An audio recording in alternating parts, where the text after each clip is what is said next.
เขาก็ตรงดิ่งกับมืดฟ้ามัวดิน ไม่รู้เขาจะทำอะไรไอ้อย่างนี่ เอาบะตามดอกแค อันนั้นปลาถั่วฝังยาวค่ะ มันเหมือนกันเด้เนี่ย โอ้ยบอกกินไปเอาหาเก็บมักถั่วค่อยดูใส่มันมีต่ำอยู่มันนี่มักถั่วมือก่อนหาจะเก็บค่ะ นี่ดี โอ้ยดกซ้ำสะเก็บเลยไหม นี่ปันทั่วพุ่มเลยเด้ พอมันสิได้พอต่ำอยู่บ่เอาหน่อยน้ำยังอ่อนอยู่เลยทางบุญเด้ผูใบอึดผูเคยเห็นค่ะมันตามมันไปมึงผูห้อยต้องแต่งทุกคนว่ะ ระยงระยาง โอ้หมักถั่วแล้วลายอีหลีเลยเมื่อวานนี่ข่อยก็เก็บนะเบิ่งโอ้คักขนาดฟักส่วนครัวเราผูมีอีกบ่นี่ดิฟักนี่คือบ่เอานี่นะ เจ้าก็ว่ามันน้อยแล้ว ดงมักถั่วข่อยนี่เบิ่งผูอันนั้นก็มืดฟ้ามืดฝนฝนสิตกห้ามหัวอยู่นี่ดินี่ไปทั้งเหลือนี่เบิ่งนี่เบิ่งสิเดี๋ยวเบิ่งนี่ปักนี่ ที่มันแบบ นี่ข่อยก็ได้คือกันนี่นี่เห็นบ่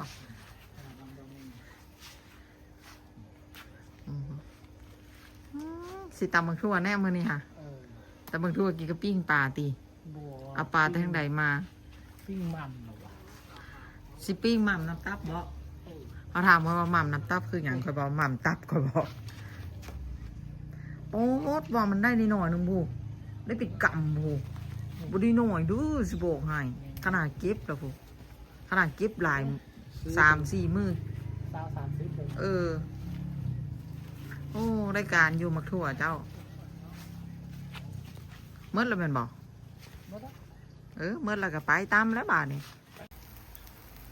คนหน้าอันนี้ใส่กรอกใส่กรอกเนื้อแม่ง ดอกเนื้อก รอกเนื้อกินใส่กรอกเนื้อกับหยัง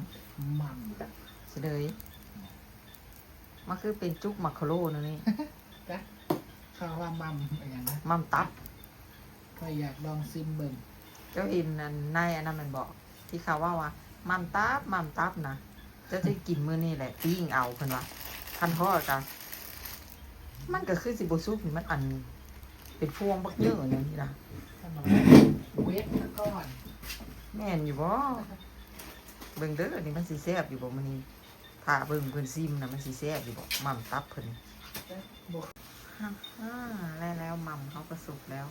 เอาไปป่าเบิ่งดูมัมตับจังมันเป็นอะไรนี่อันนี้บอกว่าอันนั้นค่อยบ่สนใจปานใดนี่อันนี้เขาจะเห็นมันเป็นอะไรมาแล้วแม่นี่เอามาแล้วแม่นี่ ก็ซุกแล้วบอก จุกเดี่ยว ถ้าว่าสิขางมันไม่ มันสิบ่สุกสิสร้างอันนี้ตะเหิงไงป่าเบิ่งดูมันเป็นอะไรทำบ่สุกสิได้ขางต่อนี่แต่ค่อยว่าสุกแล้วหอมขนาด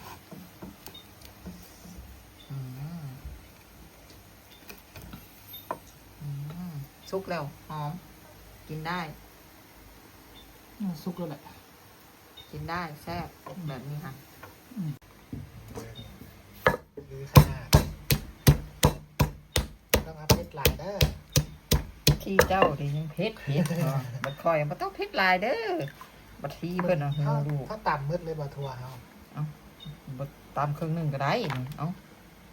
าอันนั้นไว้กินซื่อๆก็ได้ ไม่กินซื่อๆด้วยไว้กิน มันหลายเนาะ ต่ำมืออื่นเขาว่ามันหลายนะ ปานมัดละผู้แหละ มัดละ22มัดก็ได้บ่มัดเดียวได้ ไปซื้อเขากับบักแพงเด้อมักทั่วอยู่นี่ฮะ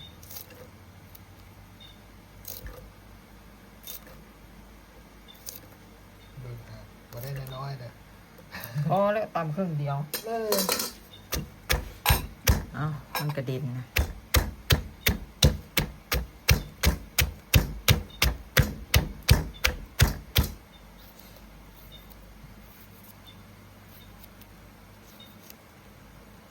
เฮ็ดหลายคนมันบ่แซ่บ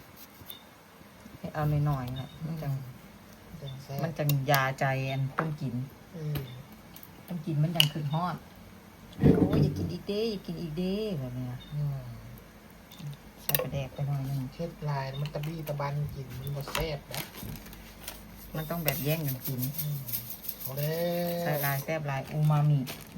ใส่หน่อย แบบ แซ่บ ค่อย หน่อย ใส่บอกว่าลายมันบ่ลายก็ค่อยดูปริมาณของมันลายก็ เป๊ ใส่ลาย ดคือขนาด ใส่น้ำตาลนิดเดียวนี่ใส่เป็นลายขนาด ปลาคงพื้นหนนะกับพวกลุงหันคอยบอกพ่อกับจวก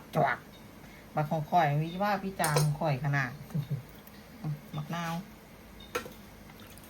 คุรีแบบนี้ค่ะตำคือตำเด่นเลยเจ้าเด็ดบ่ได้ดอก โอ้ยนี่เริ่มทำงานการแล้ว ก่อนชิมก่อน แซ่บโอเคตักเสิร์ฟเลย ลูกกกจะซิมมัมตับเหรอซิมตำมักโทว่าลูกบอกมาแซ่บบ่ลูกแซ่บอยู่บ่บ่ลองซิมมัมบ่มันมีใส่กรอกน้ำหนัก เอ้ยครับผม ลูกลองชิมมึงดูเขาแบกมาตะไก่ได้ตะขอนแก่นโห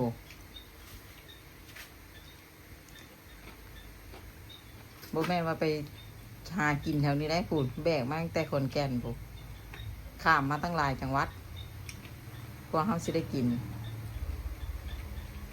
ลูกไม่ชิมบ้างเหรอหนูสิกินแต่ตำมักทัวหน้าเรียบเสยบ่สนใจอย่างทางนั้น ลูกบอกอ้ำอร่อยที่สุดแล้วมักถั่วนี่แซ่บหลาย